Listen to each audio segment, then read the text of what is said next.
ఈ రాత్రి సమయంలో బైబిల్ తరగతికి వచ్చినటువంటి ప్రతి సహోదరి సహోదరునికి వందనాలు తెలియజేస్తున్నాను.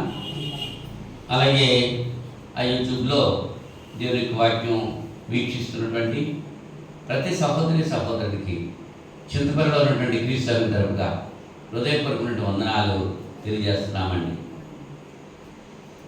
అంతా బాగున్నారు కదా? బాగానే ఉన్నారు. చిట్టిమరిని కూడా క్షేమకరంగా దేవుడు నడిపించాడు. పాము కాటు తిని దేవుని కృపను బట్టి ఆ విషయం వెలువడి చేసి మనతో కలిసి మరి ఈ తరగతిలో ప్రార్థన చేయడానికి వాక్యం వినడానికి చిట్టిమరికి కూడా దేవుడు ఇచ్చినటువంటి సమయం బట్టి దేవునికి స్తోత్రాలు చెల్లిస్తున్నాం. అలాగే మరి రిచర్ కుమార్ కూడా మనతో కలిసి ఉండాలి. నడలేకపోతున్నామో పూర్తిగాను.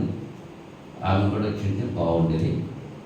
ఆమె కూడా దేవుడు సంపూర్ణంగా స్వస్థపరచాలని మనం ప్రార్థన చేస్తున్నాం. చింతాలు కూడా మనతో కలిసి ఉన్నాడు. చాలా సంతోషం. పడేటువంటి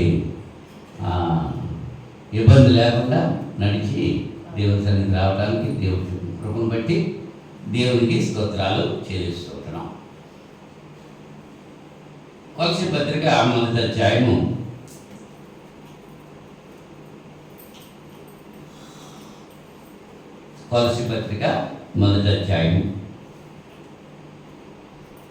9 నుంచి 20 వచనాలు చదివి దేవునికి వాక్యం మనం ప్రార్థన చేసుకుని వివరించుకుంటానికి ప్రయత్నం చేద్దాం. చదువుతున్నాను నేను.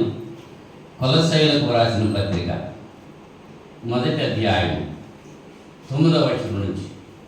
అందుచేత ఈ సంగతి వినిన నాటి నుండి మేమును మీ నిమిత్తము ప్రార్థన చేయటం మానక మీరు సంపూర్ణ జ్ఞానమును ఆత్మ సంబంధమైన వివేకమును గలవారు, ఆయన చిత్తమును పూర్ణముగా గ్రహించిన వారినై ప్రతి సత్కార్యంలో సఫలులగుచు దేవుని విషయమైన జ్ఞానమును అభివృద్ధి పొందొచ్చు, అన్ని విషయంలో ప్రభువును సంతోషపెట్టినట్లు ఆయనకు తగినట్టుగా నడుచుకున్న వలన ఆనందముతో కూడిన పూర్ణమైన ఓర్పును దీర్ఘశాంతమును కనపరిచినట్లు ఆయన మహిమ శక్తిని బట్టి సంపూర్ణ బలంతో బలపరచబడవలనియు తేజోవాసులైన పరిశుద్ధ స్వాస్థ్యంలో పాలివారములకు మనలను పాత్రులుగా చేసిన తండ్రికి మీరు కృతజ్ఞతాస్తులు చెల్లింపవలనియు దేవుని బతిమాలుచున్నాను. ఆయన మనలను అంధకార సంబంధమైన అధికారముల నుండి విడుదల చేసి తాను ప్రేమించిన తన కుమారుని యొక్క రాజ్య నివాసులుగా చేశాడు.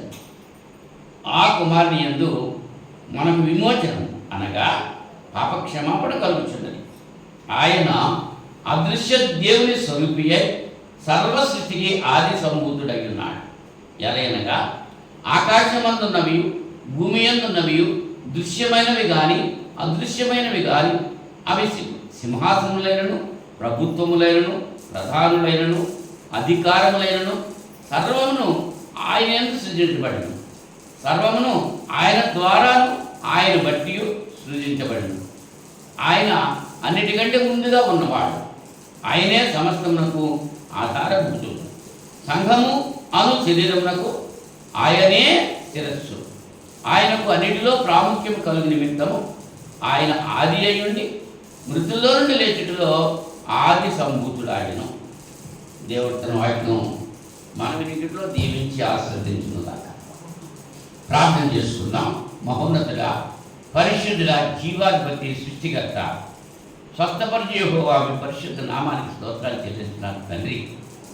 గతించిన శుక్రవారం ఇంత పర్యంతం మీ మహాదయచేత కృపచేత నన్నున మమ్మల్ని సజీవ లేకుండా ఉంచి సురక్షితంగా కాచి కాపాడి ఈ రాత్రి సమయంలో ప్రియులమైన బిడ్డలతో కలిసి వాక్యం ధ్యానించడానికి ప్రార్థించడానికి మీరు మాకు అనుగ్రహించిన సమయం బట్టి స్తోత్రాలు చెల్లిస్తున్నాను.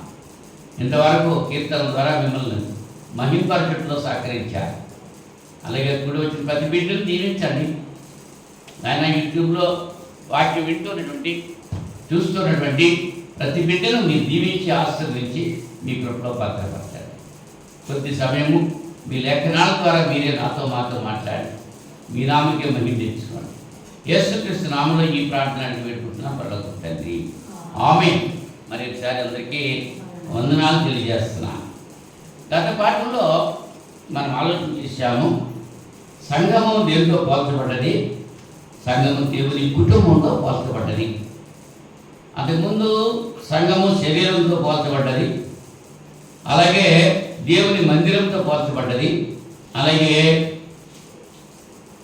దేవుని కుటుంబంతో పోల్చబడ్డది. ఇది దాన్ని సంఘము దేవుని యొక్క రాజ్యంతో పోల్చబడ్డది అనేటువంటి విషయాన్ని మనం ఆలోచించేటట్టు ప్రయత్నం చేస్తున్నాం. ఇక్కడ 13వ వచనంలో ఆయన మనలను అంధకార సంబంధమైన అధికారముల నుండి విడుదల చేసి తాను ప్రేమించిన తన కుమారుని యొక్క రాజ్య నివాసులుగా చేశాను.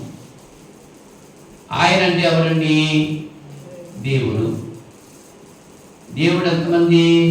ఒకడే.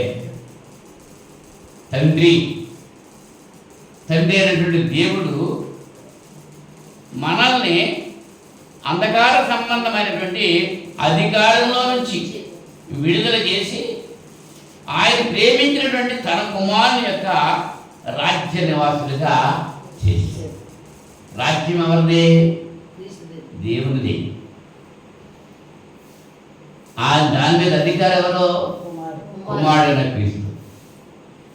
ఆయన రాజ్య కుమారుని యొక్క రాజ్య వారసులుగా చేశాడు అంటున్నాడు. అక్కడ 4వ కేసి పుట్టినోట్స్లో ఏమన్నాడు? తన ప్రేమ కుమారుని అన్నాడు.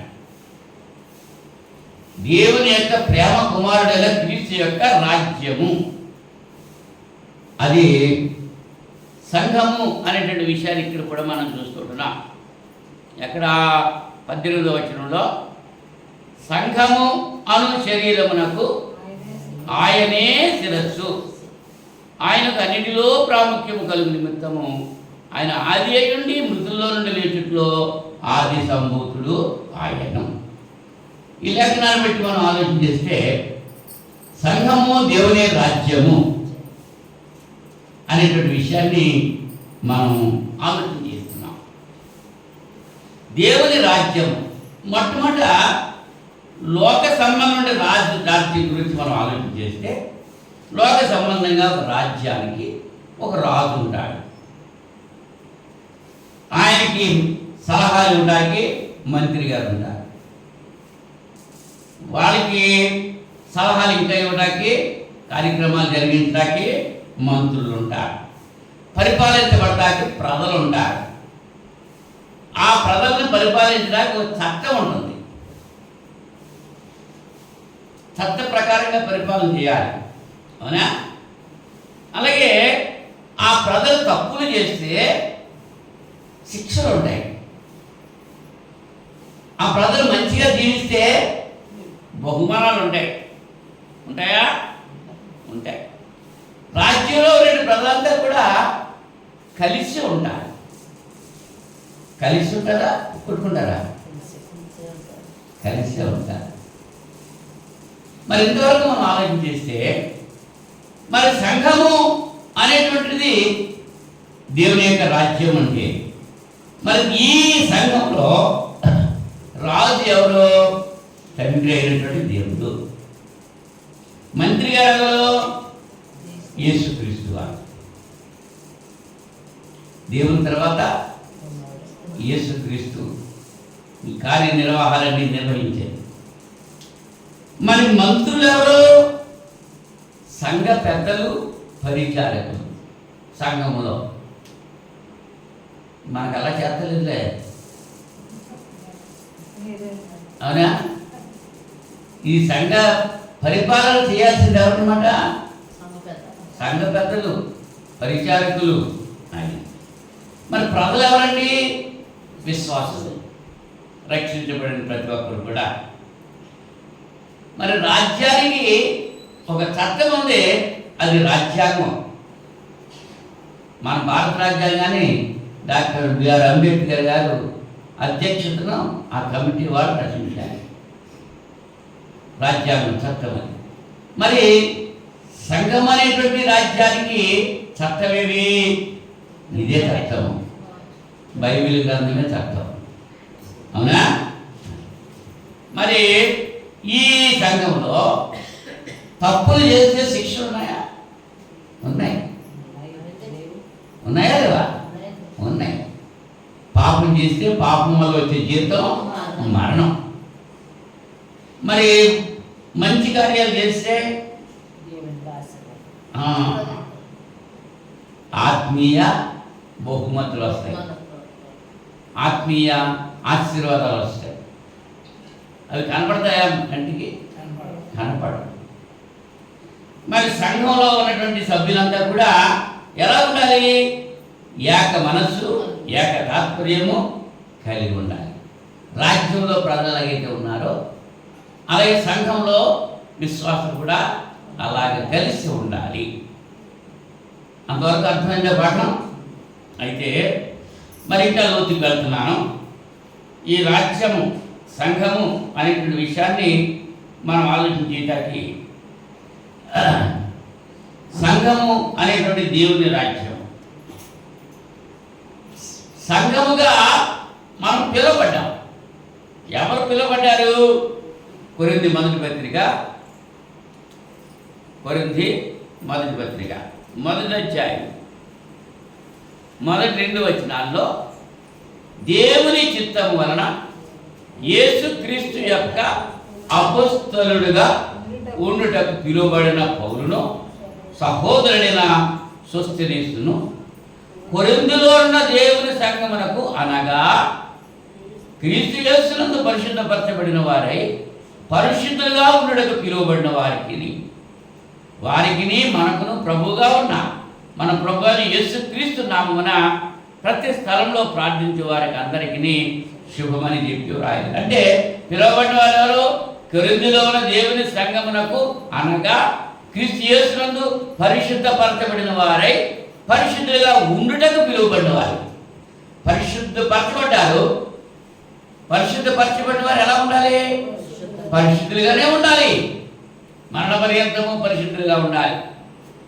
ఒక రోజున గుర్తు చేసేసుకుంటే ఆ పరిశుద్ధత ఉంటుందా? లేదు. అంచేత సంఘము అనగా పిలువబడిన వారని, రాజ్యము అర్థంతో పరిపాలన. రాజుగారు ఏం చేస్తారు? పరిపాలన చేస్తారు. ఇంగ్లీష్లో అడ్మినిస్ట్రేషన్ అంటారు. పరిపాలన. గృహ పరిపాలన ఉంది, సంఘ పరిపాలన ఉంది, రాజ్య పరిపాలన ఉంది. పరిపాలన చేసేవారు అధికారులు ఉంటారు, పరిపాలింపబడేటువంటి వారు ప్రజలు ఉంటారు. అవునా? మరి సంఘములో దేవుని పరిపాలన కొనసాగుతుందా లేదా? కొనసాగుతుంది. ఇప్పుడు ఎవరికి ప్రార్థన చేస్తున్నాం మనం? తండ్రి అయిన దేవునికి. ఎవరి ద్వారా చేస్తున్నాం? ఆయన కుమారుడైన క్రీస్తు ద్వారా చేస్తున్నాం. సంఘం అనేటువంటి దేవుని రాజ్యంలో రాజు ఎవరండి? దేవుడే. ఆ రాజు సకల యుగాల్లోనూ కూడా రాజు. అయిన సకల యుగాలంటే పితరుల యుగంలోనేమి, ధర్మశాస్త్ర యుగంలోనేమి, క్రైస్తవ యుగంలోనేమి, సకల యుగాల్లో కూడా ఆయనే రాజు అనేటువంటి విషయాన్ని మొదటి పత్రిక, తిమోతి పత్రిక, తిమోతి మొదటి పత్రిక మొదటి అధ్యాయము 17వ వచనంలో మనం చూస్తున్నాం. సకల యుగములలో రాజయ్యుండి అక్షయుడును అదృశ్యుడును అద్వితీయ దేవునికి మహిమయు ఘనతయు యుగ యుగములు కలుగుగాక ఆమేన్ అంటాడు. సకల యుగములలో రాజయ్యుండి, 3 యుగాల్లో కూడా ఆయన రాజుగానే ఉన్నాడు అనేటువంటి విషయానికి మనం లేఖనం తెలియజేస్తుంది. మరి యేసు ప్రభు వారు ఆరోహణమైన తర్వాత రాజు అయ్యారు. కొలసి పత్రిక మొదటి అధ్యాయం 13వ వచనంలో ఆయన మరణను అంధకార సంబంధమైన అధికారములో విడుదల చేసి తాను ప్రేమించిన తన కుమారుని యొక్క రాజ్య నివాసులుగా చేశారు. ఈ రాజ్యము ఎప్పుడు స్థాపించబడింది? ఎప్పుడు? యేసు ప్రభు ఆరోహణం అయిన తర్వాత. ఆరోహణం అవుతుందా? ఆరోహణం అయిన తర్వాతే క్రీస్తు రాజ్యము స్థాపించబడ్డది. పెద్దకోస్తు పండుగ నాడు ఆ మేడ గదిలో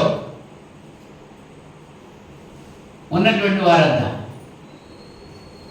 రాజ్యం స్థాపించబడ్డప్పుడు పేతురు యొక్క ప్రసంగం విని ఇంచుమించు 3,000 మంది పురుషులు ఆ రాజ్యంలో చేర్చబడ్డారు. అక్కడి నుంచి వరుసగా చేర్చడం జరుగుతూ ఉంది.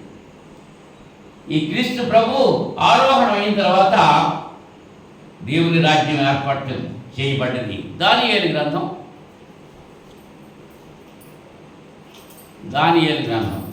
7వ అధ్యాయం. దానియేలు గ్రంథం 7వ అధ్యాయము 13-14 వచనాలు. దానియేలు గ్రంథం 7వ అధ్యాయం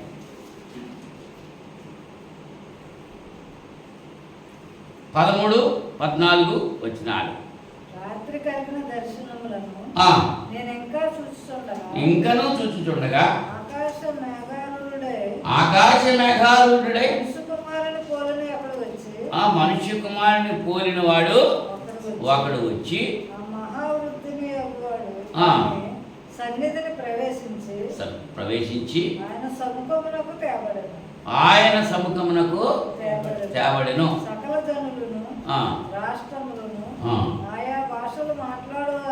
ఆయా భాషలు మాట్లాడువారును ఆయనను సేవించినట్లు ప్రభుత్వమును మహిమయు ఆధిపత్యమును ఆయనకి ఇవ్వబడింది. ఏమివ్వబడిందండి? ప్రభుత్వము, మహిమ, ఆధిపత్యము ఆయనకి ఇవ్వబడెను. ఆయన ప్రభుత్వము శాశ్వతమైనది, అది ఎన్నటికీ తొలగిపోదు. ఆయన రాజ్యము ఎప్పుడునో లైవ్ కాదు. ఆయన రాజ్యము ఎప్పుడునో లైవ్ కాదు. ఆ రాజ్యాన్ని లైవ్ చేయాలని అనేకులు ప్రయత్నించారు. కానీ ఎవరైతే ప్రయత్నించారో వాళ్ళు నాశనం అయిపోయారు. కానీ ఆయన రాజ్యము అభివృద్ధి చెందుతూనే ఉంది. దేవుని సంఘాన్ని ఎవరైతే పాడు చేస్తారో దేవుడు వారిని పాడు చేస్తాడు తప్ప ఆయన సంఘము దినదినము అభివృద్ధి చెందుతూనే ఉంటుంది. మరి రాజ్యంలో ఉండేటువంటి వారు పౌరులు. రాజ్యంలో ఉన్న వాళ్ళు ఏమంటారు? పౌరులు ఉన్నారు. మరి సంఘంలో ఉన్నవారు ఏమన్నారు? విశ్వాసం. దేవుని రాజ్యంలో పౌరులు ఎవరంటే విశ్వాసులే. ఆ విశ్వాసులు ఎక్కడి నుంచి వచ్చారు? యోహాను సువార్త 3వ అధ్యాయంలో ఒక ముసలివాడు ధర్మశాస్త్రాన్ని ఉపదేశించేటువంటి వాడు యేసు ప్రభు దగ్గరకు వచ్చి నిత్యజీవం పొందాలంటే ఏం చేయాలి అని అడిగాడు. ఆ సందర్భం నీకోదేమో వచ్చిన ఆ సందర్భం గురించి ఇది 3వ అధ్యాయం మొదటి చూస్తే, యూదుల అధికారి అయిన నీకోదేమను పరిసయ్యుడు ఒకడుండెను. అతడు రాత్రియందు ఆయన యొద్దకు వచ్చి, బోధకుడా, నీవు దేవుని యొద్ద నుండి వచ్చిన బోధకుడు అని మేము ఎరుగుదుము. దేవుడు అతను తోడై ఉంటేనే కానీ నీవు చేయించిన సూచక్రియలు ఎవడనూ చేయలేడు అని ఆయనతో చెప్పాను. అందుకే అతనితో, ఒకడు కొత్తగా జన్మించితేనే కానీ అతను దేవుని రాజ్యం చూడలేడు అని నీతో నిశ్చయంగా చెప్పుతున్నాను అన్నాడు. అందుకు నీకోదేమంటున్నాడు, ముసలి వాడైన మనుషుడు అలాగే జన్మింపగలడు? రెండో మారు తల్లి గర్భమందు ప్రవేశించి జన్మింపగలడా అని ఆయన అడుగగా యేసు ఇట్లను, ఒకడు నీతి మూలముగాను ఆత్మ మూలముగాను జన్మించితేనే కానీ దేవుని రాజ్యంలో ప్రవేశింపలేడు అని నీతో నిశ్చయముగా చెప్తున్నాను. శరీర మూలముగా జన్మించినది శరీరమును, ఆత్మ మూలముగా జన్మించినది ఆత్మ అయినా ఉన్నాయి. మీరు క్రొత్తగా జన్మింపవల్లని నేను నీతో చెప్పినందుకు ఆశ్చర్యపడవద్దు. గాలి తనకి ఇష్టమైన చోట విసురును, నీవు దాని శబ్దం విందువే కానీ అది ఎక్కడి నుండి వచ్చినో ఎక్కడికి పోనో నీకు తెలియదు. ఆత్మూలముగా జన్మించిన ప్రతివాడును అలాగే ఉన్నాడు. ఆత్మ కనపడుతుందా? శరీరం కనపడుతుంది, ఆత్మ కనపడుతుంది. ఆత్మ మూలంగా జన్మించిన వాడే, అంటే లోకంలో నుంచి నీటి మూలముగా ఒకడు ఆత్మ మూలముగా జన్మించిన వాడు దేవుని యొక్క సంఘంలో, దేవుని యొక్క రాజ్యంలో పౌరుడుగా ఉండేటువంటి అవకాశం ఉంది. మరి ఎక్కడి నుంచి వచ్చాం మనం? ఇందాక చదువుకున్నాం కొలసీ పత్రికలో, అంధకార సంబంధమైనటువంటి అధికారం నుంచి విడుదల పొందాము. పాపము అనేటువంటి శాపము నుంచి మనం విడుదల పొంది క్రీస్తు ప్రభు యొక్క రక్తం చేత కడగబడి పవిత్రపరచబడి ఆయన రాజ్యంలో మనం ప్రవేశించాము అనేటువంటి విషయాన్ని మనం గుర్తు చేసుకోవాలి. క్రీస్తు రక్తంలో పాపాలు శుద్ధి చేయబడ్డాయి.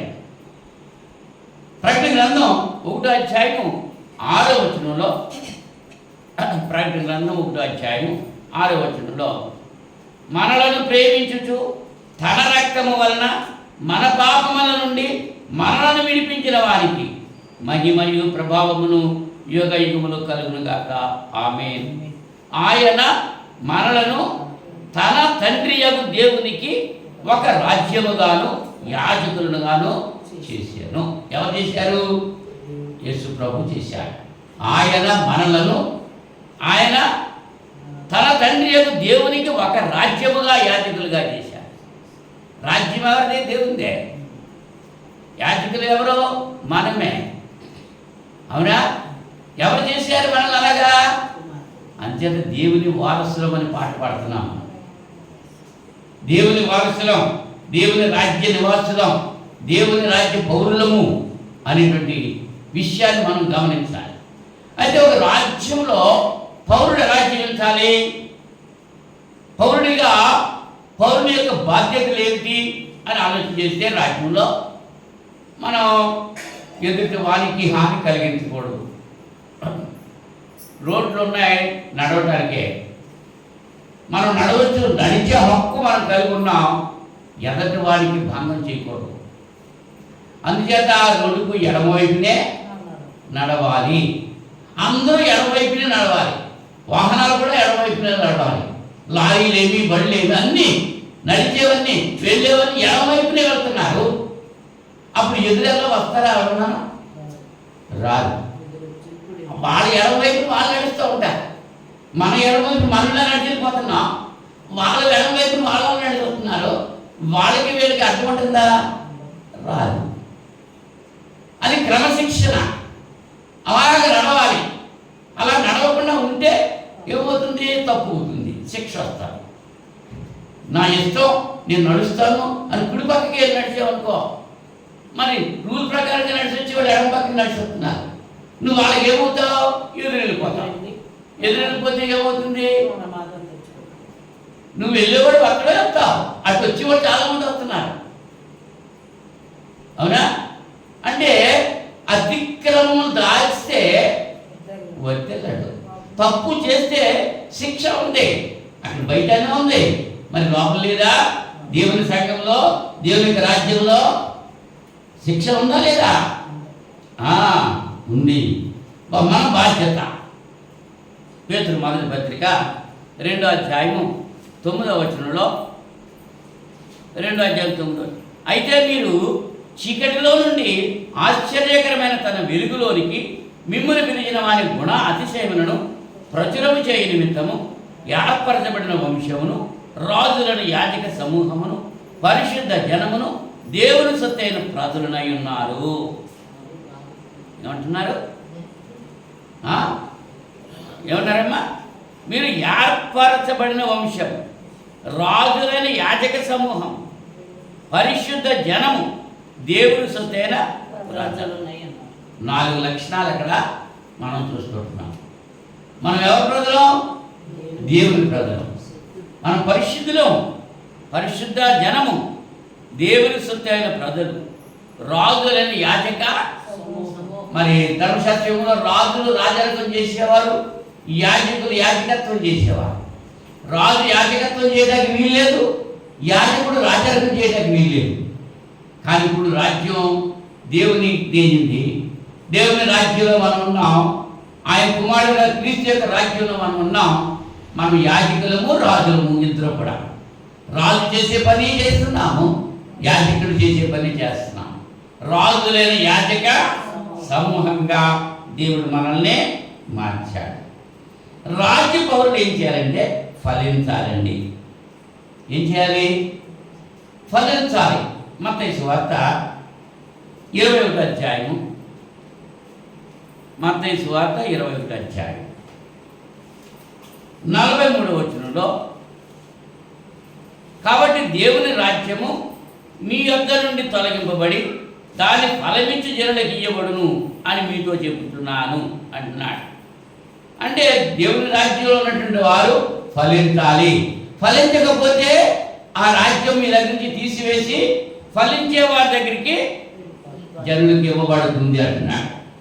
మరి మనం మొక్క వేసుకున్నాము, తోట వేసుకున్నాము, దాని ఫలాలు మనం అనుభవించాలి.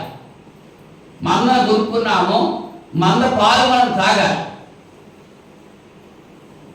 ఎంతకాలం మేపినా చూలు కాస్తలేదంట గేది, దాన్ని ఏం చేస్తారు?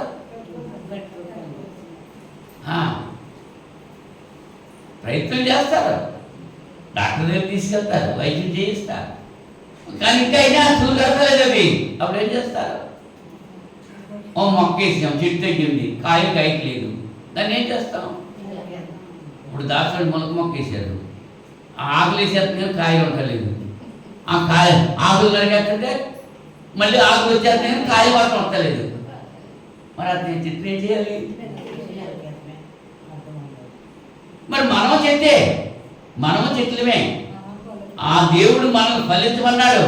మరి ఫలించకుండా ఫలించకుండా ఉంటే మనల్ని ఏం చేస్తాడు ఆయన? మనల్ని చేస్తాడు.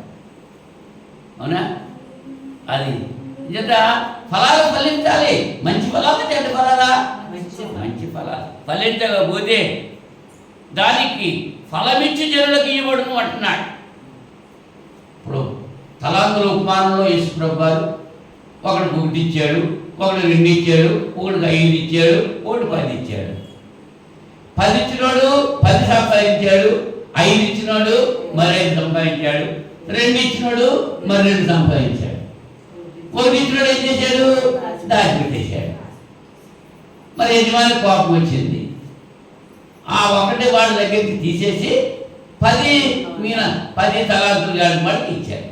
అంటే కలిగిన వాడికి ఇవ్వబడ్డది. వాడు కష్టపడ్డాడు, పని చేశాడు, కాబట్టి వాడికి కలిగిన వాడికి ఇవ్వబడుతుంది. అవునా? మనం ఫలించాలి, పని చేయాలి. ఫలాలు రావాలి. ఎలా వస్తాయి? విత్తనాలు జల్లేసి ఇంట్లోకి వచ్చి కూర్చుంటే పంట వచ్చేస్తుందా? ఏం చేయాలి? మరి మనల్ని చల్లాడు. ఏ నేల? మన నేలలు ఎలా ఉన్నాయి? 4 రకాల నేల గురించి చెప్పాడు యేసుప్రభు. అవునా? విత్తనాలు దేవుని యొక్క వాక్యము, అది విత్తబడుతుంది. మన హృదయం అనేటువంటి నేలలు ఎలా ఉన్నాయి? రాతిగా ఉన్నాయా? ముళ్ళ కంపలతో ఉన్నాయా? మరి మంచి నేల మీద ఉన్నాయా? ఎలా ఉన్నాయి అనేటువంటిది మన హృదయ స్థితిని బట్టి. విత్తనం ఉంటే ఎక్కడ వేసిన మొక్క అదే వస్తుంది. కానీ కొన్ని బలంగా వస్తాయి, కొన్ని బలహీనంగా వస్తాయి. మనం ఆనగ పట్టుకొచ్చి పెట్టాను అక్కడ. బీరకాయలు లాగా కూడా లేదు ఆకులు. ఆనవాళ్ళు పెద్ద పెద్ద ఆకులు వస్తాయి కదా, అది చిన్న ఆకులు వస్తున్నాయి. అంటే దానికి అది విత్తనంతో ఫాల్టా, నేలతో ఫాల్టా? నేలలో సారం లేదు. విత్తనంతో ఫాల్ట్ ఏం కాదు. దేవునికి వాక్యం ఒకటే. ఎక్కడైనా సరే ఆ విత్తనం పడేటువంటి ప్రదేశం మంచిది కాదు. అవునా? మరి ఇక్కడ దేవుని యొక్క వాక్యము అనేటువంటిది ఈ పరిశుద్ధులుగా ఆత్మ ఫలాలు మనము ఫలించాలి. గలతీ పత్రిక 5వ అధ్యాయము 22వ వచనంలో ఆత్మఫలం గురించి అక్కడ తెలియజేస్తున్నాడు. ఏమిటి ఆత్మఫలం? ఫలములు కాదు, ఫలమే. ఒకటే ఫలం అది. అవునా? గలతీ పత్రిక 5వ అధ్యాయము 22వ వచనంలో అయితే ఆత్మఫలమేమనగా అన్నాడు. ఆత్మఫల మీదనగా అన్నాడు. ఆత్మఫలము అన్నాడా? ఫలములు అన్నాడా? ఫలము ఒకటే. ఆ ఫలములో భాగాలు ఉన్నాయి. ఏంటయ్యి? ప్రేమ, సంతోషము, సమాధానము, దీర్ఘశాంతము, దయాళుత్వము, మంచితనము, విశ్వాసము, సాత్వికము, ఆశా నిగ్రహం. ఎన్ని వచ్చినాయి? 9 వచ్చినాయి. ఈ 9 భాగాలు ఒక ఫలం అన్నమాట. ఇప్పుడు మన పనస పండు మనం కోసుకున్నాం. పనస పండులో పై ముళ్ళు ఉంటాయి, పై తొక్క, లోపల మళ్ళీ ఈ పీచు ఉంటుంది. ఆ తర్వాత తొనలు ఉంటాయి, ఆ తర్వాత గింజలు ఉంటాయి. ఈ ఇవన్నీ కలిస్తేనే ఫలమైంది. గింజ ఉంటే ఫలం కాదు, తొన ఉంటే ఫలం కాదు, పీసు ఉంటే ఫలం కాదు, అన్నీ కలిస్తేనే ఫలం. అది ఆత్మ ఫలంలో ఈ 9 విషయాలు ఉన్నాయి. ఏంటయ్యి? ప్రేమ, సంతోషము, సమాధానము, దీర్ఘశాంతము, దయాళుత్వము, మంచితనము, విశ్వాసము, సాత్వికము, ఆశానిగ్రహం. ఇటు వాటికి విరోధమైన నీమేది లేదు. క్రీస్తు యేసు సంబంధులు శరీరమును దాని ఇచ్చలతోనూ దురాశలతోనూ సిలువ వేసి ఉన్నారు. క్రీస్తు సంబంధులైతే ఇవి కలిగి ఉంటారు.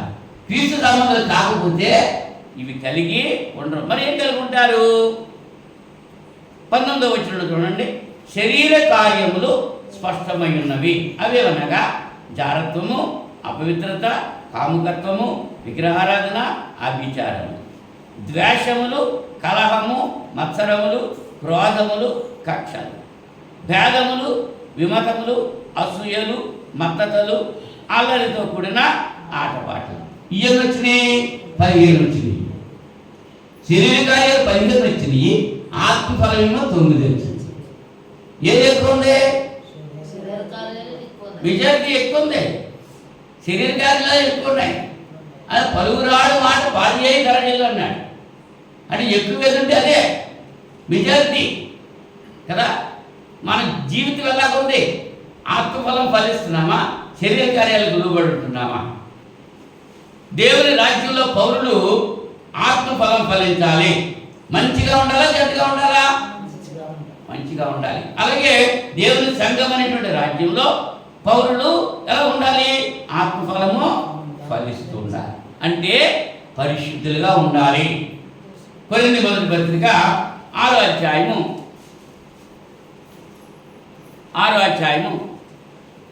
9-10 వచనాల్లో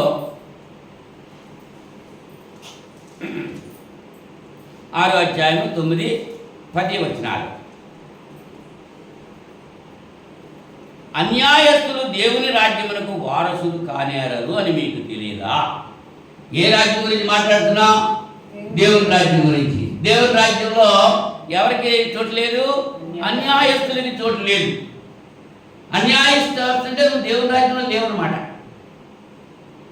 మోసపోకుడి, జారులైనను, విగ్రహారాధికులైనను, వ్యభిచారులైనను, ఆడంగితనము గలవారైనను, పురుష సంయోగులైనను, దొంగలైనను, లోపులైనను, త్రాగుబోతులైనను, దూషకులైనను, దోచుకున్న వారైనను దేవుని రాజ్యమునకు వారసులు కానేరరు. ఈ 10 లక్షణాలు అక్కడ ఇచ్చారు. దేవుని రాజ్యంలో ఉండే వాళ్ళకి ఈ లక్షణాలు ఉండకూడదు. ఆ లక్షణాలు ఉంటే వాళ్ళు దేవుని రాజ్యంలో లేరనమాట. చెప్పుకుంటారు మేము దేవుని రాజ్యంలో ఉన్నాం, అబ్బో మేము క్రైస్తవుడమే, నేను సంఘంలో సభ్యుడినే అని చెప్పుకుంటూ ఉంటారు. ఓ పక్కకెళ్ళి తాగేస్తూ ఉంటారు, ఓ పక్కకెళ్ళి పేకాడతారు, ఓ పక్కకెళ్ళి వ్యభిచారం చేస్తూ ఉంటారు, ఓ పక్కకెళ్ళి మోసం చేస్తూ ఉంటారు. వాళ్ళు దేవుని రాజ్యంలో ఉన్నారా? లేరు. పైకి ఉన్నారంతే, పేరు మాత్రం ఉంది.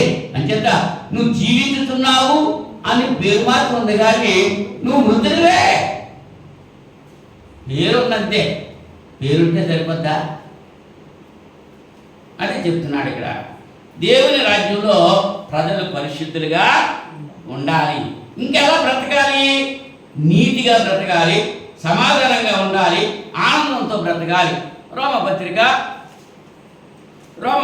14వ అధ్యాయము 17వ వచనంలో దేవుని రాజ్యము భోజనమును పానమును కాదు కానీ నీతియు సమాధానమును పరిశుద్ధాత్మ యందలి ఆనందమునై ఉన్నది. దేవుని రాజ్యంలో 3 ఉన్నాయి. ఏంటయ్యి?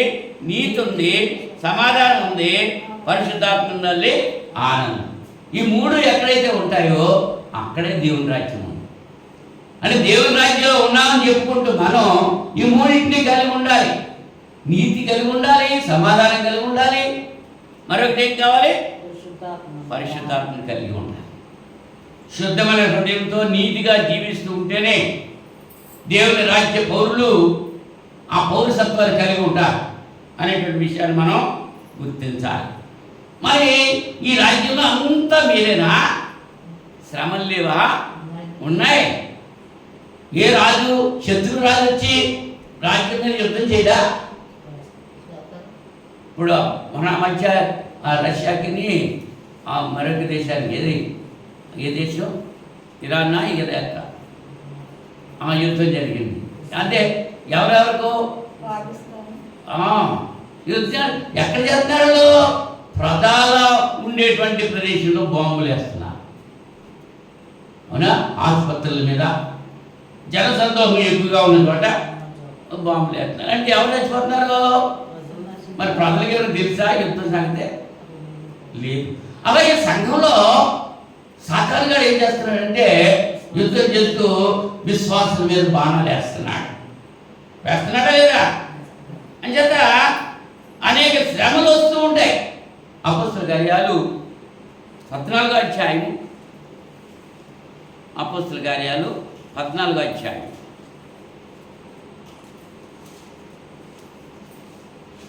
22వ వచనంలో శిష్యుల మనస్సులను దృఢపరచి విశ్వాసముందు నిలుకడగా ఉండవలననియు అనేక శ్రమలను అనుభవించి మనము దేవుని రాజ్యంలో ప్రవేశింపవలననియు వారిని హెచ్చరించిరి. అనేక శ్రమలు అనుభవించి దేవుని రాజ్యంలో ప్రవేశించాలి. అంటే దేవుని రాజ్యంలో ప్రవేశించేవారు అనేక శ్రమలు అనుభవించడానికి సిద్ధంగా ఉన్నారు. ఆత్మాను సుఖమే కాదు. సైనికులు ఉన్నారు యుద్ధంలో, వాళ్ళు ఎంత సుఖం అనిపిస్తూ ఉంటారో కదా. సుఖం ఉందా? ఉండదు. ఎప్పుడో శత్రువు వచ్చి వేసేస్తాడు బాంబు, చూసుకుంటూ ఉంటాడు. అందులోకి మన సరిహద్దు ప్రదేశంలో ఉన్నటువంటి సైనికులు అసలు నిద్రలు ఉండవు. అవునా? మరి సంఘంలో కూడా పౌరులకి ఏముండదు? సుఖం ఉండదు, శ్రమలే. శ్రమలు మరి యేసు వారు శ్రమలు పొందలేదా? ఆయన పట్టుపాలు మీద పనుకున్నాడు. ఆయన పంచపక్ష ప్రమాణాలు తిన్నాడా? ఆయన ఏం చేశాడు? చెప్పులు కూడా లేకుండా నడిచాడు. ఆయన ఎన్ని శ్రమలు అనుభవించాడు? అన్ని శ్రమలు అనుభవిస్తేనే అందుచేతే ఆయన పరలోక రాజ్యంలో ప్రవేశించాడు. ఫిలిప్పీ పత్రిక 2వ అధ్యాయంలో ఆ విషయం మన పౌలు గారు వాళ్ళకి చెప్తున్నాడు. ఫిలిప్పీ సంఘంతో మాట్లాడుతూ క్రీస్తు యేసుకు కలిగిన ఈ మనస్సు మీరు కూడా కలిగి ఉండండి అని చెప్తూ 2వ అధ్యాయంలో ఆయన ఏం చేశాడంట? ఆయన 7వ వచనంలో 6వ వచనం కూడా చదివితే ఆయన దేవుని స్వరూపము కలిగిన వాడయ్యుండి దేవునితో సమానముగా ఉండుట విడిచిపెట్టకూడని భాగ్యమని ఎంచుకొనలేదు, కానీ మనుష్యుల పోలికగా పుట్టి దాసుని స్వరూపం ధరించుకొని తను తానే రిక్తునిగా చేసుకున్నాడు. మరియు ఆయన ఆకారమును మనుషుడిగా కనబడి మరణం పొందినంతగా అనగా శిలువ మరణం పొందినంతగా విధేయత చూపిన వాడై తను తాను తగ్గించుకున్నాడు. అందుచేతను ఎందుచేత ఇవన్నీ అనిపించాడు కనుక పరలోకమందున్న వారిలో కానీ భూమి మీద ఉన్న వారిలో కానీ భూమి క్రింద ఉన్న వారిలో కానీ ప్రతివారి మోకారును యేసు నామమున వంగునట్లును ప్రతివాడు నాలుకయు తండ్రైన దేవుని మహిమార్థమై యేసుక్రీస్తు ప్రభువని ఒప్పుకున్నట్లును దేవుడు ఆయనను అధికంగా హెచ్చించి ప్రతి నామమునకు పై నామమును ఆయనకు అనుగ్రహించాడు. యేసు ప్రభుని హెచ్చించింది ఎవరండి? దేవుడు. దేవుడు యేసు ప్రభుని హెచ్చించాడు అనేటువంటి విషయం స్పష్టంగా చెప్తుంటే యేసు ప్రభువే దేవుడు, దేవుడే యేసు ప్రభుని బోధలు వచ్చేసింది. మరి ఎవరిని హెచ్చించాడు? ఆయన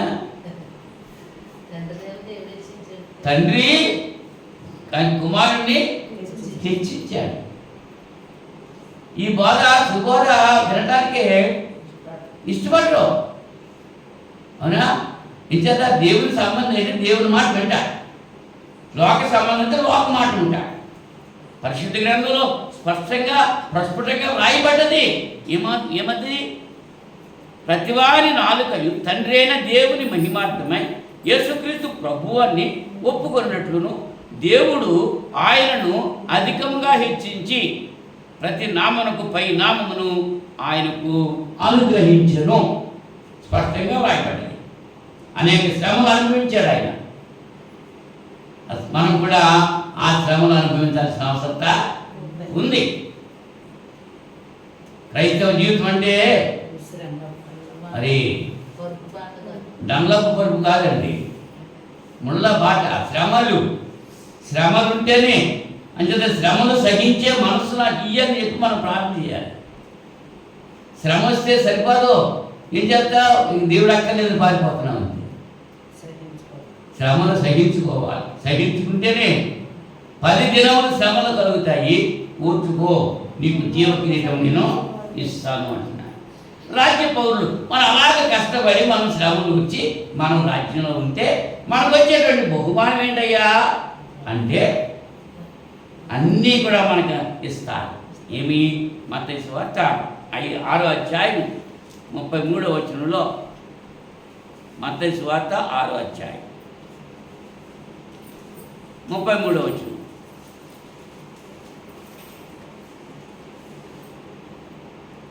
కాబట్టి మీరు ఆయన రాజ్యమును నీతిని మొదట వెతకుడి, అప్పుడు అన్నీ మీకు అనుగ్రహింపబడును. అన్నీ అంటే ఏం కావాలి?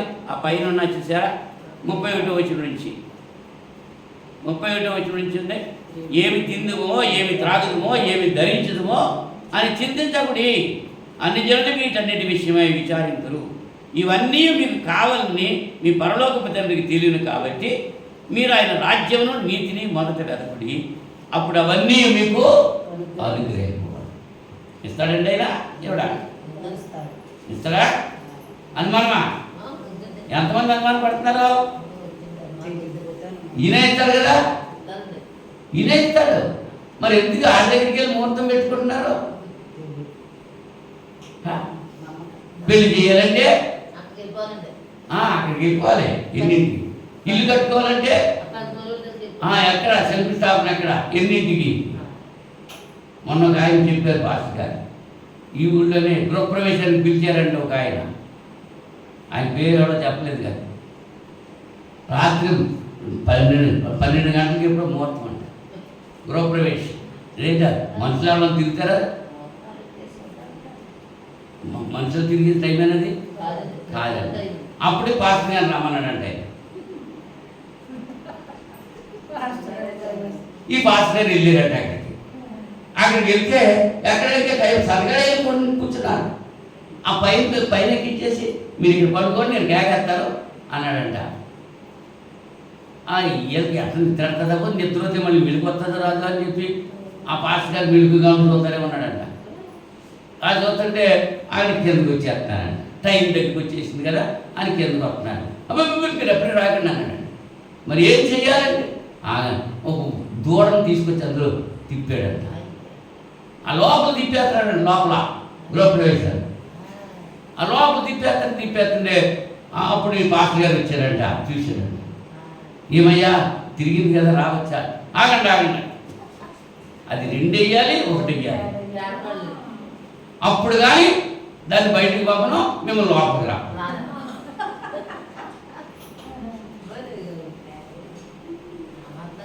అది 1 వేసి 2 వేసేగా అదంతా చెత్త చందాలం అయిపోయిన తర్వాత అప్పుడు పాస్టర్ గారు వెళ్ళి పాపం చేయాలంట. ఏం భక్తి అయిపోయింది చూసారా? ఎవరి మీద ఉంది భక్తి? ఎవరి మీద ఉంది భయము? ఆలోచించండి ఒకసారి. యేసుప్రభు అన్నారు, మీ పారంపర్య ఆచారాలను బట్టి దేవుని యొక్క వాక్యాన్ని నిరర్థకం చేసేస్తున్నారు మీరని శాస్త్రంలో పరిశీలన గర్తించాడు యేసుప్రభు. పారంపర్య ఆచారం ఎవడు చెప్పాడు? ఈ ఆచారాలు బైబిల్లో ఉన్నాయవి. ఇవాళ పెళ్ళి అయింది, క్రైస్తవ పెళ్ళే, ఆలంపురంలో పెళ్ళి అయింది.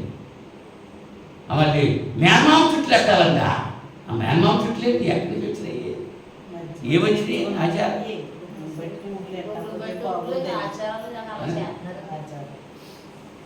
భర్త ఒకటే, భార్య ఒకటే. మరి సూత్రాలు రెండేంటి? 2 సూత్రాలు. పుట్టినరోజు కూడా సూత్రమేనా? ఎక్కడెట్టాడు అసలు ఇస్సాకు దెబ్బకాకి ఏ సూత్రం కట్టాడు?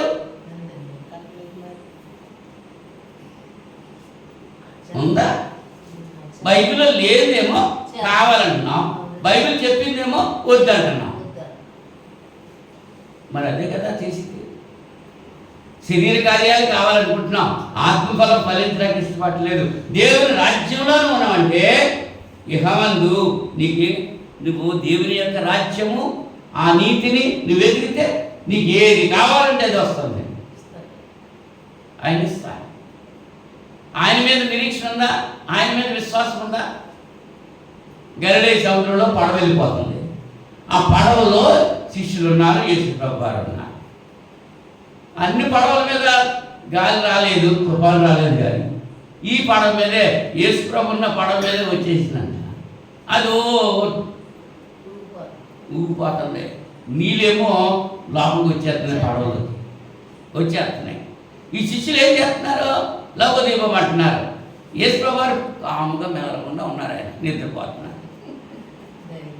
ఇప్పుడు ఏళ్ళు మునిగిపోతే ఆయన మొదలడా కలవరపడిపోయారు.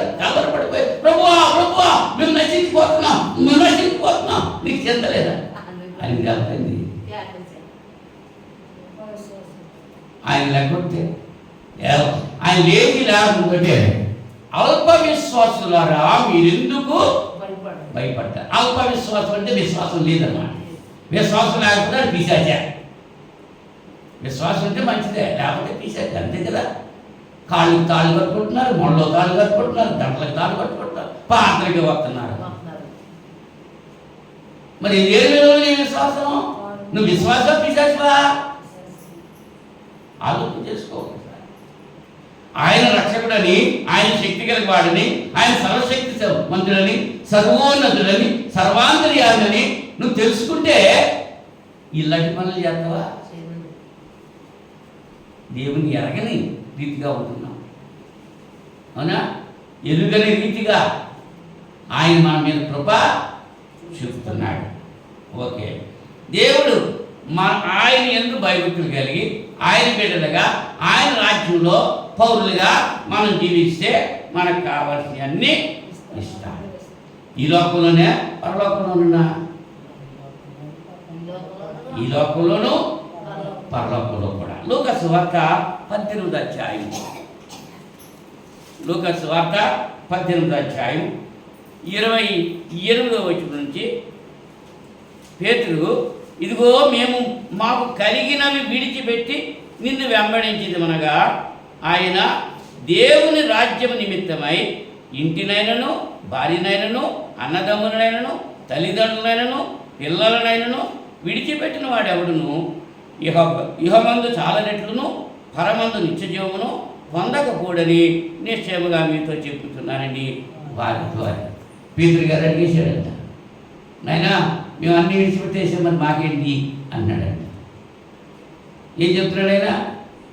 దేవుని రాజ్యం గురించి ఆయన ఏమంటున్నాడు? దేవుని రాజ్యం నిమిత్తమై ఇంటినైనా, భార్యనైనా, అన్నదమ్ములనైనా, తల్లిదండ్రులనైనా, పిల్లలనైనా విడిచిపెట్టిన వాడెవడు ఇహమందు చాలా రెట్లు పరమందు నిత్యజీవము పొందకపోడు. ఇహమందు పరమందు. మరి మనం ఏం చేస్తాం? అమ్మ శుక్రవారం పార్టీ రాలేదు, పిల్లల దగ్గర ఉన్నానండి, మనోళ్ళు అంట, మనోళ్ళ దగ్గర. నువ్వు లేకపోతే ఏమైపోయింది? వాళ్ళు తీసుకుని వచ్చేది కదా ప్రార్థనకి. విడిచిపెట్టాలి. ఏదమ్మా నీ భర్త అంటే ఆ ఇంట్లో పని చేసుకుంటున్నాడండి, మరి నీ భర్తకి దీవులు వద్దా? ఏదయ్యా నీ భార్య అంటే ఇంట్లో పని చేసుకుంటుంది, మరి దీవులు నాకు వద్దా? దేవుని కొరకు ఏమైతే విడిచిపెడుతున్నావు, తీరుబడి ఉంటే వస్తావు, లేకపోతే లేదా. మరి అలాగైతే మరి ఏది విడిచిపెడుతున్నావు? విడిచిపెట్టిన వాళ్ళకే ఏమొస్తున్నాడు? ప్రతిఫలం ఇస్తాడు. దేవుని రాజ్యం నిమిత్తము ఇంటినైనా, భార్యనైనా, అన్నదమ్ములనైనా, తల్లిదండ్రులైనా, పిల్లలనైనా విడిచిపెట్టిన వాడు ఎవడు ఇహమందు చాలా రెట్లు పరమందు నిత్యజీవము పొందకూడని నిత్యముగా. మరి రాజ్య పౌరులకు వచ్చేటువంటి బహుమానాల గురించి ఆలోచన చేస్తాం. లోకంలో మనకు కావాల్సినవన్నీ కూడా సర్వ సమృద్ధి మనకి ఇస్తున్నాడు. ఇహమందు పరమందు ఆశీర్వాదాలు అనుగ్రహిస్తున్నాడు. అంత మాత్రమే కాదు, మరి ఇంకా నిత్యరాజ్యంలో ప్రవేశం మనకిస్తున్నాడు. పేతురు రెండో పత్రిక మొదటి అధ్యాయం 11వ వచనంలో, మీరు ఇట్టి క్రియలు చేయవారైతే ఎల్లప్పుడూ తొట్టిల్లరు, అలాగను మన ప్రభువును రక్షకుడైన యేసుక్రీస్తు యొక్క నిత్య రాజ్యంలో ప్రవేశము మీకు సమృద్ధిగా అనుగ్రహించబడును. ఏంటంటే ఏముండాలి? ఈ పైన చూడండి 4వ వచనం నుంచి, ఆ మహిమ గుణాతిశయములను బట్టి ఆయన మనకు అమూల్యములను అత్యధికములైన వాగ్దానములను అనుగ్రహించున్నాడు. దురాశను అనుసరించడం వలన లోకమందున భ్రష్టత్వమును ఈ వాగ్దానం మూలముగా మీరు తప్పించుకొని దేవ స్వభావనందు పాలివారినట్లు వాటిని అనుగ్రహించారు. ఆ హేతువు చేతనే మీ మట్టుకు మీరు పూర్ణ జాగ్రత్త గలవారై మీ విశ్వాసం నందు సద్గుణము, సద్గుణమునందు జ్ఞానము, జ్ఞానమునందు ఆశానిగ్రహము, ఆశానిగ్రహమునందు సహనము, సహనమునందు భక్తి, భక్తి యందు సహోదర ప్రేమ, సహోదర ప్రేమందు దయ అమర్చుకుని ఇవి మీకు కలిగి విస్తరించిన ఎడల అవి మన ప్రభువైన యేసుక్రీస్తును గుర్చిన అనుభవ జ్ఞాన విషయంలో మిమ్మల్ని స్వాములైనను నిష్ఫలులైనను కాకుండా చేయను. ఇవి ఎవరికి లేకపోవునో వాడు తన పూర్వ పాపములకు శుద్ధి కలిగిన సంగతి మర్చిపోయి గుడ్డివాడును దూరదృష్టి లేనివాడును. అందువల్ల సహోదరులారా, మీ పిలుపును ఏర్పాటును నిశ్చయం చేసుకుంటకు మరి జాగ్రత్త పడండి.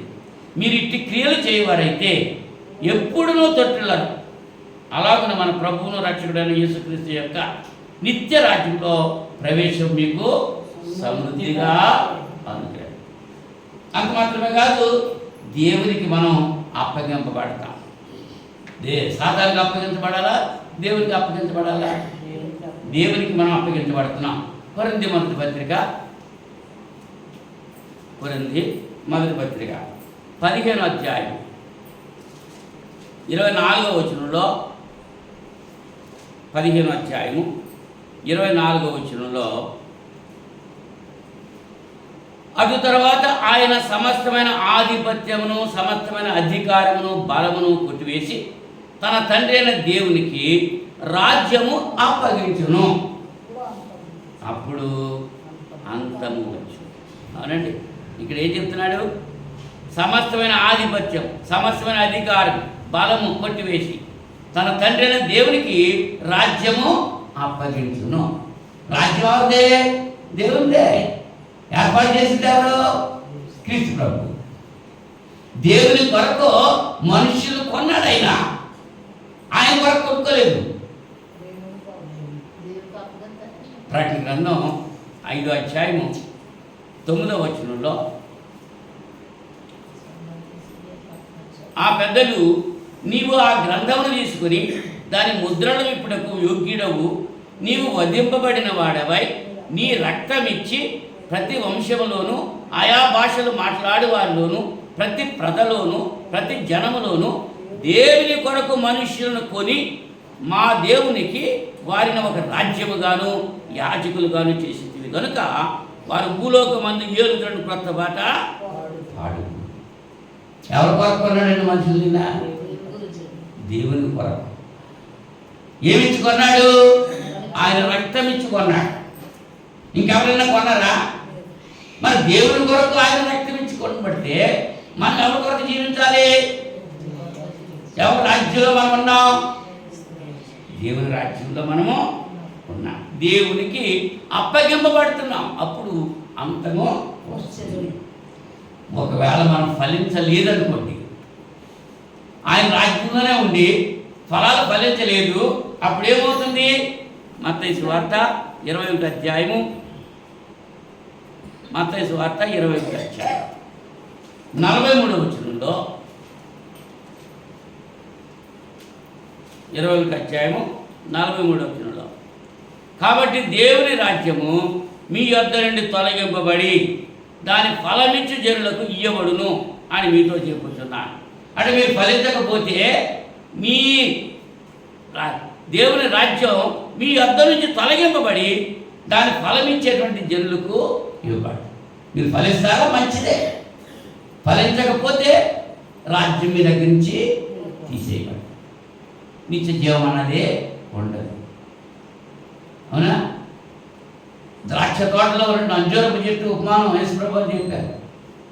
తోటమాలి యజమాని వచ్చి ఈ అంజూరపు చెట్టు ఇంతకాలం బట్టి తినేస్తుంది, తాగేస్తుంది, ఒక్క పండు కూడా ఇవ్వట్లేదు, ఇది ఎందుకు వేస్ట్, దీన్ని తీసి పడే అంటే యజమాని తోటమాలి ఉన్నాడు, అయ్యా ఒక్క సంవత్సరం, ఇన్ని సంవత్సరాలు ఊరు పట్టావు, ఒక్క సంవత్సరం సమయం ఇవ్వడానికి, మళ్ళా దాని చుట్టూ తవ్వుతాను, నేను ఎరువు వేస్తాను, నీరు వేస్తాను, ఆ సంవత్సరం కూడా అది పండలేదనుకో, ఫలాలు ఇవ్వలేదనుకో, అప్పుడే నరికేద్ది కానీ అని బతిమాలాడు.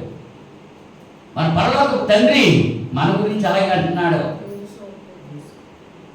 ఫలాలు ఫలిస్తావా, నువ్వు ఫలించకపోతే నిన్నేం చేస్తారంటున్నాడు, నరికేస్తారన్నాడు.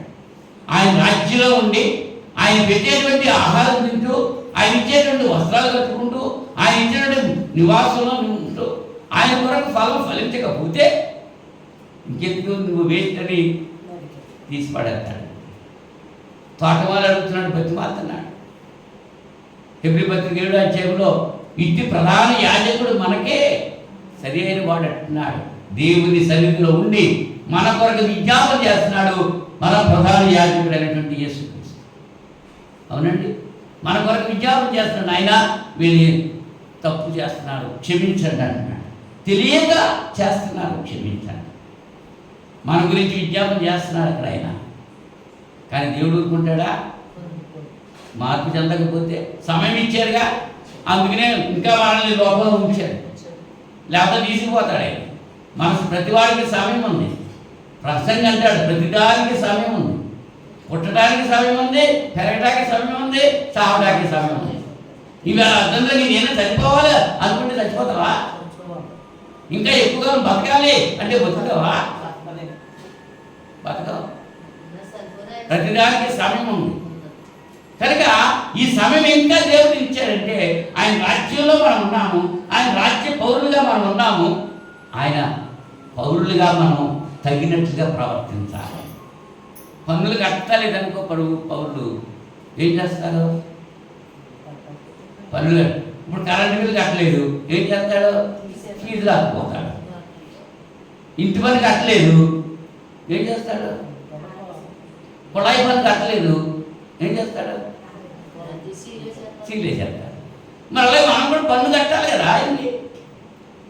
ఆయన రాజ్యంలో మనం ఉన్నాం, మరి పన్ను కడుతున్నామా? ఏంటా పన్ను? నువ్వు ఎలాగ అభివృద్ధి చెందుతున్నావో, నువ్వు ఫలిస్తున్నావో, నువ్వు వర్ధిల్లని కొలది దేవుని సన్నిధికి కానుకలు ఇవ్వాలి. ఎలా ఇవ్వాలి? వర్ధిల్లని కొలది. ఆయన ఎంత ఇచ్చాడు, ఈడు ఇచ్చాడు, నేను అంత ఇవ్వనా? ఆడ అంతున్నవాడు అంతున్నవాడు రూపాయి ఇచ్చాడు, ఏమీ లేరు నేనే చేయను అన్నా. నీ సామర్థ్యం కొలది కట్టాలి. దేవునికి ఇవ్వాలి, అవుతా ఇవ్వాలి. ఇస్తేనే కొంచెముగా విత్తేవాడు కొంచెముగా పోస్తాడు, సమృద్ధిగా విత్తేవాడు సమృద్ధిగా పోతాడు. మనం బ్యాంకులో ఎన్ని డబ్బులు వేసుకుంటామో అన్ని డబ్బులు మనకు వస్తాయి. మనం 10 రూపాయలు వేసి ఏటీఎంకి వెళ్ళి 100 రూపాయలు కావాలంటే మన అకౌంట్లో 10 ఉన్నాయి. ఏటీఎం కార్డు ఎత్తి 100 కావాలంటే వస్తాయా? సారీ అని వచ్చేస్తుంది అంతే స్లిప్. అవునా? అలాగే దేవునికి మనం ఇవ్వాలి. ఈడి మీకు ఇవ్వబడి. మరి రాజ్యంలో ప్రజలు పన్ను కట్టాలా? ఆ పన్నులు బట్టే కదా మరి అన్నీ కూడా ప్రజలకి సౌకర్యాలు చేస్తున్నారు వాళ్ళు. ఈ రోడ్లు వేయటమేంటి, ఈ లైట్లు వేయటమేంటి, ఇవన్నీ కూడా ప్రజల ప్రభుత్వం ఎక్కడి నుంచి సమకూరుస్తున్నారు? ప్రజలు దగ్గర నుంచి వచ్చినటువంటి పన్నుల దగ్గర నుంచి. అవునా? అలాగే రాజ్యంలో, దేవుని రాజ్యంలో దేవుని ప్రజలు నా మందిరంలో అనేకులకు ఆహారం ఉండగలిగినట్లుగా మీ దశమ భాగములను ప్రతిష్ఠితాపరణం ప్రథమ ఫలాలను పట్టుకొచ్చి మందిరపు నిధిలోనికి ఇవ్వమంటారు ధర్మశాస్త్రీయంలో. మరి క్రైస్తవంలో మీరు వర్ధిల్లను బలది ఇవ్వాలి. అసలు ధర్మశాస్త్ర ప్రకారం దశమ భాగం ఇవ్వాలి. ఆ దశమ భాగమే ఇవ్వట్లేదు చాలామంది. ఎవరుతున్నారు దశమ భాగం? వర్ధిల్లను బలది ఇవ్వాలన్నాడు అక్కడ. సణుక్కోకుండా, సంశయించకుండా, సందేహించకుండా, అవునా, ఇష్టపూర్వకంగా దేవునికి ఇవ్వాలి. ఇచ్చినప్పుడు సంతోషంతో ఇచ్చేవాడిని దేవుడు ఎంతగానో దీవిస్తున్నాడు. అటువంటి దీవెనలు మనమంతా పొందాలని మరి నన్ను నేను హెచ్చరిక చేసుకుంటూ మిమ్మల్ని హెచ్చరిస్తూ ముగిస్తున్నా. అందరికీ వందనాలు. ప్రార్థన చేసుకుందాం. మహోన్నతుడా, పరిశుద్ధుడా, మీకు స్తోత్రాలు చెల్లిస్తున్నాను పరమ తండ్రి. ఈ రాత్రి సమయంలో సంఘము దేవుని యొక్క రాజ్యంతో పరచబడ్డది. ఈ విషయాలన్నీ కూడా బిడ్డలతో ముచ్చరించాను. సంఘం అనేటువంటి దేవుని రాజ్యంలో రాజ్య పౌరులుగా బాధ్యతలు ఏమిటి, అలా ఉండటం వల్ల వచ్చేటువంటి బహుమానం ఏంటి, ఉండకపోతే వచ్చేటువంటి శిక్షలు ఏమిటి, ఇత్యాది విషయాలన్నీ బిడ్డలకు నాయన బోధించడానికి మీరు చెప్పిన కృపను బట్టి కృతజ్ఞతలు. నిన్న ప్రతి బిడ్డలు జీవించండి. విని విడిచిపెట్టడం కాదుగా వాక్యానుసారంగా జీవిస్తూ మీ నుంచి జీవించే భాగ్యము బిడ్డలకు దయచేయాలి. మీ చిత్తమైతే మన యొక్క శుక్రవారం మేమంతా కలిసి మనం స్తుతించి గణపరిచి వాక్యం ధ్యానించి మీ సన్నిధిలో ప్రార్థించడం కృప చూపుతారని ఈ ప్రార్థన మా రక్షకుడు మీ కుమారుని యేసుక్రీస్తు నామములో వేడుకుంటున్నాను పరలోకపు తండ్రి. ఆమేన్. అందరికీ వందనాలు.